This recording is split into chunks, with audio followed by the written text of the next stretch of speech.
रत्नागिरी जिल्ह्यातल्या चिपळूण शहरातील गोवळकोट जॅकवेलमधून सध्या मचूळ पाणी पुरवठा केला जातो आहे। यामुळे नागरिक हैराण झाले असून अनेकांचं आरोग्य धोक्यात आलंय। या विरोधात सामाजिक कार्यकर्ते साजिद सरगुरव आक्रमक झाल्याचं पाहायला मिळालं। अनेक तरुणांसोबत आज सकाळी मंडळी पालिकेत थाळी वाजवत धडकली। प्रशासनाला जाग आणण्यासाठी आम्हाला हे करावं लागलं अशी त्यांची भूमिका होती। पिण्याच्या पाण्यासोबतच गोवळकोट रोड येथील वस्तीकरता सांडपाण्याचा प्रश्न देखील यावेळी मांडण्यात आला। ग्रॅव्हिटीची पाणी योजना येईपर्यंत आम्हाला तात्पुरती व्यवस्था मात्र चांगल्या पाण्याची करा अशी मागणी साजिद सरगुरव यांनी केली आहे।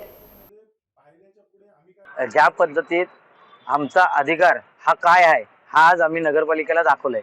पहिला गोष्ट की पाणी पुरवठे अंतर्गत आमच्याकडनं पाणीपट्टी ही आकारली जाते, पण पाणी हा आम्हाला पुरवला जात नाही आणि ही समस्या हे आमच्या रोजच्या जीवनातला आहे।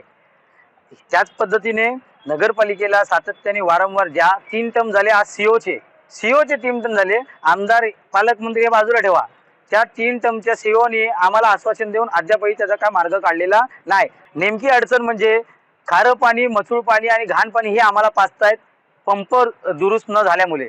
पंप हा खराब, यांचा आज 10 दिवस झालेत, अजून त्यांना ॲडिशनल 5 दिवस पाहिजेत। पाणीपट्टीचे पैसे स्वतःच्या घरासाठी वापरतात की कुठं वापरतात आम्हाला अजून त्याचा काही पत्ता नाही।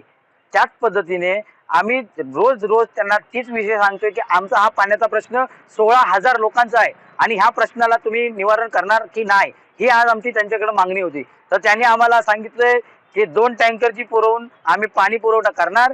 त्याच्यानंतर त्यांनी सांगितले 5 दिवसानंतर हा मार्ग आम्ही सोडवणार। त्याच्यानंतर त्यांनी आश्वासन अजून एक दिले की बा हे परमनंट साठी कसं करता येईल, त्याच्यासाठी 2 करोड समथिंग काहीतरी लाख आहेत त्या आमदारांच्या इकडनं आम्ही मागणी करून हे करून टाकू। आम्ही त्यांना हे सांगितले, हे सगळे आश्वासन आम्ही अगोदर ऐकले, नवीन काय ते सांगा।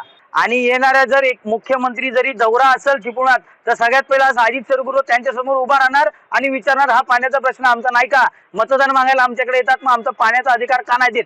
हे असे आमचे प्रश्न आहेत आणि हे सडेतोड प्रश्न आम्ही त्यांना विचारत राहणार।